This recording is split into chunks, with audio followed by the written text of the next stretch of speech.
Yes welcome back to silent learning. It's me Rohit.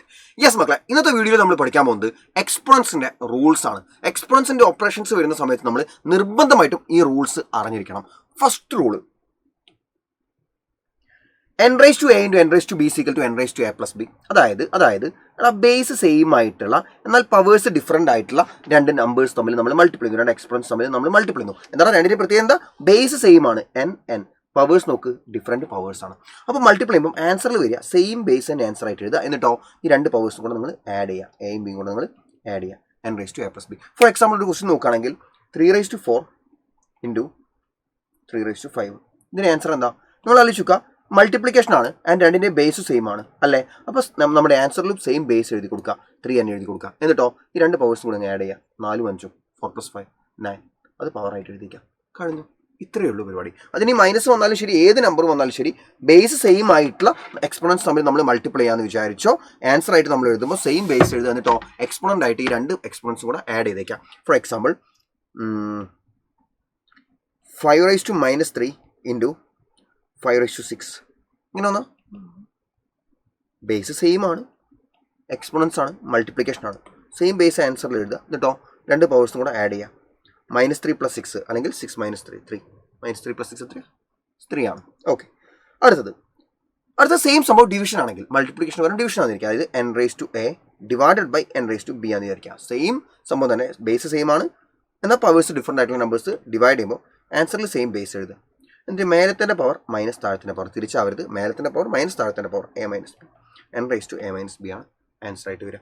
For example 4 raised to 5 divided by 4 raised to 3 ആണെങ്കിൽ answer ആയിട്ട് വരിക 4 raised to മേലത്തിൻ്റെ power minus താഴത്തിൻ്റെ power എന്താ? 5 - 3 അഥവാ 2 ആണ്. 4 ² 3 16 വരും. ഇനി വേറൊരു ക്വസ്റ്റ്യൻ നോക്കുകയാണെങ്കിൽ 6 raised to 7 divided by 6 raised to 9 എന്ന് വരികയാണെങ്കിൽ സെയിം ബേസ് ആണ്, നമ്മുടെ ആൻസറിലും സെയിം ബേസ് എഴുതുക. മേലത്തിൻ്റെ പവർ മൈനസ് താഴത്തിൻ്റെ power 7 - 9 that is -2. 6 raised to -2 വന്നാൽ എന്താ ചെയ്യേണ്ടതെന്ന് നമ്മൾ അടുത്ത റൂൾ പഠിക്കുമ്പോൾ അതിൽ നമുക്ക് ഡിസ്കസ് ചെയ്യാം കേട്ടോ. ഓക്കെ, നെക്സ്റ്റ് റൂളാണ് n raised to a whole raised to b. അതായത് ഇപ്പം ഒരു നമ്പർ, അതിൻ്റെ പവറായിട്ട് ഒരു നമ്പർ, അതിൻ്റെ മൊത്തത്തിൽ പവറായിട്ട് വേറൊരു നമ്പർ വന്നാൽ നമ്മൾ എന്താ ചെയ്യുക, അതിൽ ബേസ് അങ്ങ് എഴുതുക, n എഴുതുക. എന്നിട്ടോ ഈ രണ്ട് പവേഴ്സും കൂടെ മൾട്ടിപ്ലൈ ചെയ്യുക, a × b, അത് പവറായിട്ട് എഴുതുക. For example 2 raised to 3 whole raised to 4.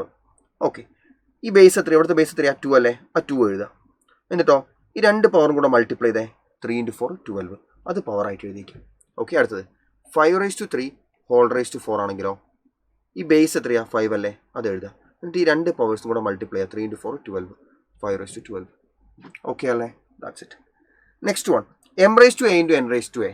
നമ്മൾ നേരത്തെ പഠിച്ച ഐഡൻറ്റിറ്റി ആണെന്ന് തന്നെ നിങ്ങൾക്ക് തോന്നും, പക്ഷേ നിങ്ങൾ മനസ്സിലാക്കേണ്ട കാര്യം ഡിഫറെൻ്റ് ആണ്. കാരണം ഇവിടെ m raised to a into n raised to a എന്ന് പറയുമ്പോൾ ബേസ് അല്ല സെയിം, അവിടെ ബേസ് സെയിം ആയിരുന്നു, ഇവിടെ ബേസ് ഡിഫറെൻ്റ് ആണ്, പവറാണ് ഇവിടെ സെയിം ആയിട്ട് വരുന്നതാണ്. അപ്പോൾ നിങ്ങൾ എന്ത് ചെയ്യുക അറിയണം, ആൻസറിൽ ബേസ് സെയിം ആവുന്ന സമയത്ത് ആൻസറിൽ സെയിം ബേസ് തന്നെയായിരുന്നു, ഇവിടെ പവർ സെയിം ആവുന്ന സമയത്ത് ആൻസറിൽ സെയിം പവർ തന്നെയാണ് വരിക. ഏതന്നെയാണ് പവർ ആയിട്ട് വരിക, പക്ഷേ ബേസ് എന്തായിരിക്കും അറിയണം, ഈ ഡിഫറെൻ്റ് ആയിട്ടുള്ള ബേസസ് തമ്മിൽ മൾട്ടിപ്ലൈ ചെയ്തതാ, ആഡ് ചെയ്തല്ല മൾട്ടിപ്ലൈ ചെയ്താൽ.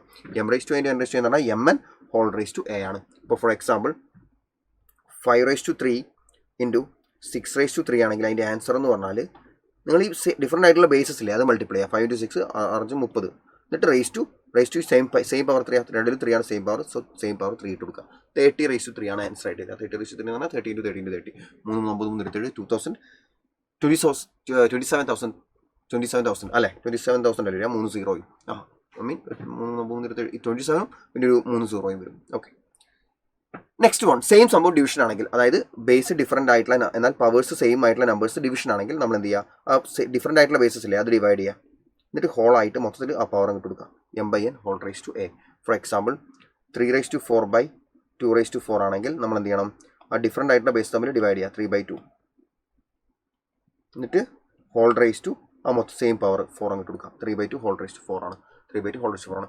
തിരിച്ചു ഇത് എഴുതാട്ടോ. എങ്ങനെയാണ്? അപ്പോൾ നിങ്ങൾ ആലോചിച്ച് ഒരു ഫ്രാക്ഷൻ, അതിന് മൊത്തത്തിൽ ഒരു പവർ വന്നാൽ നമുക്ക് എന്ത് ചെയ്യാറിയോ, ന്യൂമറേറ്ററിന് ആ പവർ കൊടുക്കുക, അതായത് എമ്മിന് പവർ കൊടുത്താൽ m raised to a, അടിയിലുള്ള ഡിനോമിനേറ്റർ n ആ പവർ കൊടുക്കുക, n raised to a, m raised to a by n raised to a എന്ന് വരും. ഓക്കെ അല്ലേ, അത് സിമ്പിളാണ്. നെക്സ്റ്റ് വൺ ഞാൻ നേരത്തെ പറഞ്ഞ പോലെ മൈനസ് വരികയാണെങ്കിൽ, ഇപ്പോൾ n raised to -a ഇങ്ങനെ വന്നാൽ പവറിൽ മൈനസ് വന്നാൽ നമുക്ക് എന്ത് ചെയ്യാറിയോ, അതിനെ 1/, ആക്കി അങ്ങ് എഴുതി 1/, എഴുതിയിട്ട് ഇനി ഇതിന് മൈനസ് ഇല്ലാണ്ട് എഴുതാം, 1/n raised to a ആണ്. അതായത് ഫോർ എക്സാമ്പിൾ പറയുകയാണെങ്കിൽ 3⁻⁻4 എന്ന് പറഞ്ഞാൽ അതിനെ 1/, ആക്കി അങ്ങ് എഴുതുക. 1/, ഇനി മൈനസ് വേണ്ട, 3/4 ആണ്. 3⁻⁻4 എന്ന് പറഞ്ഞാൽ 1/3/4 ആണ് കേട്ടോ. ഇനിയിപ്പം അടിയിലാണ് മൈനസ് വരുന്നത് വിചാരിക്കാം. ഫോർ എക്സാമ്പിൾ 1/5⁻6 ആണെന്ന് വിചാരിക്കാം. നിങ്ങൾ എന്ത് ചെയ്താൽ അടിയിലത്തെ 5⁻6 അത് ആക്ച്വലി 1/5⁻6ന്റെ വാല്യൂ നമുക്ക് കണ്ടുപിടിക്കാൻ ബുദ്ധിമുട്ടാണ്. അപ്പോൾ നമ്മൾ എന്ത് ചെയ്യുക, അടിയിലല്ലേ അതിനെ മേലോട്ടേക്ക് എടുത്ത് എഴുതിയാൽ മൈനസ് അങ്ങ് ഓപ്പോസിറ്റ് ആവും. അതായത് 5⁻6 + 6 ആവും. That's simple, as simple as that. ഇനിയിപ്പം നിങ്ങൾക്ക് ക്വസ്റ്റനിൽ 3⁻- വേണ്ട 2⁻5 വന്നു വിചാരിക്കാം. അപ്പോൾ നിങ്ങൾക്ക് അതിൻ്റെ വാല്യൂ കണ്ടുപിടിക്കണം. പക്ഷേ 2⁻5 എങ്ങനെ ചെയ്യാൻ നിങ്ങൾക്ക് അറിയില്ല. അപ്പോൾ നിങ്ങൾ എന്ത് ചെയ്യാൻ 1/2/5 എന്ന് എഴുതുക. 1/2/5 എന്ന് പറഞ്ഞാൽ 1/3 32 ആവും. 2 4 8 2 12 32 1/32 ഒരു ആൻസർ. ഓക്കെ, അപ്പോൾ പവറിൽ മൈനസ് വരികയാണെങ്കിൽ ന്യൂമറേറ്ററാണ്, ഓൾറെഡി ന്യൂമറേറ്ററിൽ ആണെന്ന് വെച്ചാൽ അതിനെ 1/, ആക്കി എഴുതുക. ഇനി അടിയിലുള്ളതെന്ന് വെച്ചാൽ അതിനെ മേലോട്ടേക്ക് എടുത്ത് എഴുതിയാൽ മതി. പവർ നെഗറ്റീവ് മാറ്റി പോസിറ്റീവ് ആക്കി കൊടുക്കുക. അപ്പോൾ ഓക്കെ, സിമ്പിളാണ്. സോ ഇത്രയും റൂൾസാണ് എക്സ്പോണൻസിൽ നമുക്ക് പഠിക്കാനുള്ള മെയിൻ ആയിട്ടുള്ള റൂൾസ്. ഈ റൂൾസ് ബൈ ഹാർട്ട് പഠിക്കൊന്നും വേണ്ട, എന്താണ് സംഭവം എന്ന് മനസ്സിലാക്കി വെക്കുക. ഒരു ക്വസ്റ്റ്യൻ വന്നാൽ ഓക്കെ, ഇപ്പോൾ ഫോർ എക്സാമ്പിൾ 3⁻4 × 3⁻5 എന്ന് കണ്ടു കഴിഞ്ഞാൽ മനസ്സിലാവണം 3⁻4 + 5 4 കൂടെ ആഡ് ചെയ്തിട്ട് 3ന്റെ പവർ ആക്കി എഴുതാണ്. സെയിം ബേസ് തമ്മിൽ മൾട്ടിപ്ലിക്കേഷൻ ആണ്. ആ ഒരു സംഭവം മനസ്സിലുണ്ടാവണം, വേറെ ഒന്നുമില്ല. അല്ലാണ്ട് ഇക്വേഷൻസ് ബൈ ഹാർട്ട് പഠിച്ചു വെക്കുന്നതിലൊന്നും ഒരു കാര്യമില്ല. പക്ഷേ അപ്ലിക്കേഷൻ, അതായത് ഒരു ക്വസ്റ്റ്യൻ വന്നു കഴിഞ്ഞാൽ ഓക്കെ, ഇത് ഏത് ഇക്വേഷനാണ്, ഏതാണ് ഇത്, എങ്ങനെയാണ് വരുന്നത്, ഇത് ഈ ഞാൻ ഇപ്പോൾ പഠിപ്പിച്ച 1 2 3 4 5 എണ്ണം ഉണ്ട് അല്ലേ, അതിൽ ഏതാണ് ഇവിടെ അപ്ലൈ ചെയ്യേണ്ടത് എന്ന് നിങ്ങൾക്ക് എന്ത് വരണം, ഇതിലേക്ക് വരണം, മൈൻഡിലേക്ക് വരണം. അല്ലാതെ നിങ്ങൾ അത് ബൈ ഹാർട്ട് പഠിക്കുന്നോ ഇല്ലയോ അതൊന്നും അല്ല വിഷയം. വിഷയം ഇതാണ്, ഒരു ക്വസ്റ്റ്യൻ വന്നു കഴിഞ്ഞാൽ ഫോർ എക്സാമ്പിൾ ഞാനൊരു ക്വസ്റ്റ്യൻ തരാം. 1/3/4 × 3/10 ഇങ്ങനൊരു ക്വസ്റ്റ്യൻ തന്നു കഴിഞ്ഞാൽ അത് എങ്ങനെ ചെയ്യണം എന്നൊരു ഐഡിയ കിട്ടണം. എന്താ, ആദ്യം 1 മൾട്ടിപ്പിൾ ഉണ്ട് 3/10 ബൈ താഴെ 3/4 ഉണ്ട്. സോ 3/10/3/4 ആണ്. സെയിം ബേസ് ആണ്. അപ്പോൾ ആൻസറിൽ സെയിം ബേസ്. ഡിവിഷൻ ആകുമ്പോൾ മേലത്തിൻ്റെ പവർ മൈനസ് താഴത്തിൻ്റെ പവർ 10 - 4 6. ഇതാണ് ആൻസർ വരിക. ഇങ്ങനെ എഴുതാൻ പറ്റണം. ഞാനിവിടെ ഇക്വേഷൻ ഒന്നും പറഞ്ഞിട്ടില്ല, ഞാൻ നേരത്തെ പഠിച്ച ഇക്വേഷൻസ് റൂൾസ് ഒന്നും ഞാൻ പറഞ്ഞിട്ടില്ല അല്ലേ.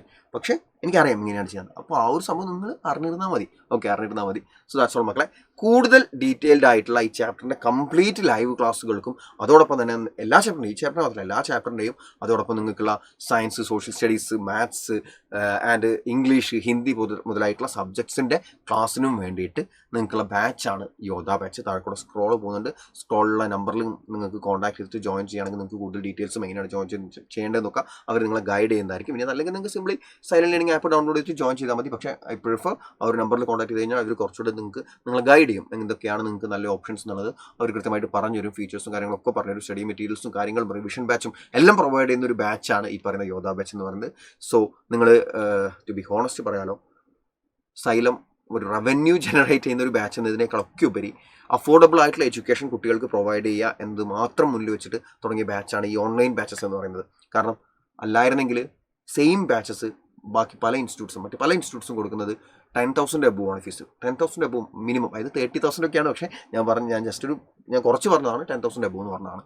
പക്ഷേ സൈലത്തിൽ ഫീസ് എന്ന് പറയുന്നത് എത്രയാണ്, 3,000 സംതിങ് 4,000 സംതിങ് അങ്ങനെ ആകെ ഫീസ് വരുന്നുള്ളൂ. അപ്പോൾ നമ്മുടെ ലക്ഷ്യം എന്ന് പറയുന്നത് 8th CBSEയിൽ പഠിക്കുന്ന കുട്ടികളെ ഇങ്ങോട്ട് അങ്ങനെയല്ല. 8th CBSEയിൽ പഠിക്കുന്ന വിദ്യാർത്ഥികൾ പല കുട്ടികളും ഫൈനാൻഷ്യലി ഒക്കെ ഒരുപാട് സ്ട്രഗിൾ ചെയ്യുന്ന കുട്ടികളുണ്ടാവാം. അപ്പോൾ അവർക്ക് ഒരു ഒരു ഹെൽപ്പായിട്ടൊരു ബാച്ച്, അതിൻ്റെ റണ്ണിങ് കോസ്റ്റ് മാത്രമാണ് ഒരു ഫീസ് എന്നുള്ള രീതിക്ക് നിങ്ങളോട് വാങ്ങുന്നുള്ളൂ. പക്ഷേ ട്രസ്റ്റ് മീ നിങ്ങൾ 1 lakh കൊടുത്ത് നിങ്ങളൊരു ബാച്ചിൽ ജോയിൻ ചെയ്തോ, അതിനേക്കാൾ കൂടുതൽ കോണ്ടന്റ് ഞങ്ങൾ നിങ്ങൾക്ക് പ്രൊവൈഡ് ചെയ്യും. നിങ്ങൾ എത്ര പ്രീമിയം എന്ന് പറയുന്ന ബാച്ചിൽ ജോയിൻ ചെയ്തോളൂ, അതിനേക്കാളും കൂടുതൽ കാര്യങ്ങളും അതിനേക്കാൾ കൂടുതൽ കൺസെപ്റ്റ്സ് നിങ്ങളെ പഠിപ്പിക്കാനും ഒക്കെ ഞങ്ങളുണ്ടാവും മുന്നിൽ. ഓക്കെ, സോ നിങ്ങൾക്ക് ഇപ്പം നിലവിൽ അവൈലബിൾ ആയിട്ടുള്ളത് വെച്ച് ഏറ്റവും ബെസ്റ്റ് ക്ലാസ് ആയിക്കോട്ടെ, സ്റ്റഡി മെറ്റീരിയൽസ് ആയിക്കോട്ടെ, എന്തായിക്കോട്ടെ, എന്ത് അക്കാദമിക് പ്ലാൻ ആയിക്കോട്ടെ, എല്ലാം പ്രൊവൈഡ് ചെയ്യാൻ ഞങ്ങൾ തന്നെ മുന്നിലുണ്ടാവും. സോ നിങ്ങൾക്ക് ധൈര്യമായിട്ട് ജോയിൻ ചെയ്യാവുന്നതാണ് യോധ ബാച്ചിൽ കേട്ടോ. ഓൾ ദ ബെസ്റ്റ് മക്കളെ. ബൈ.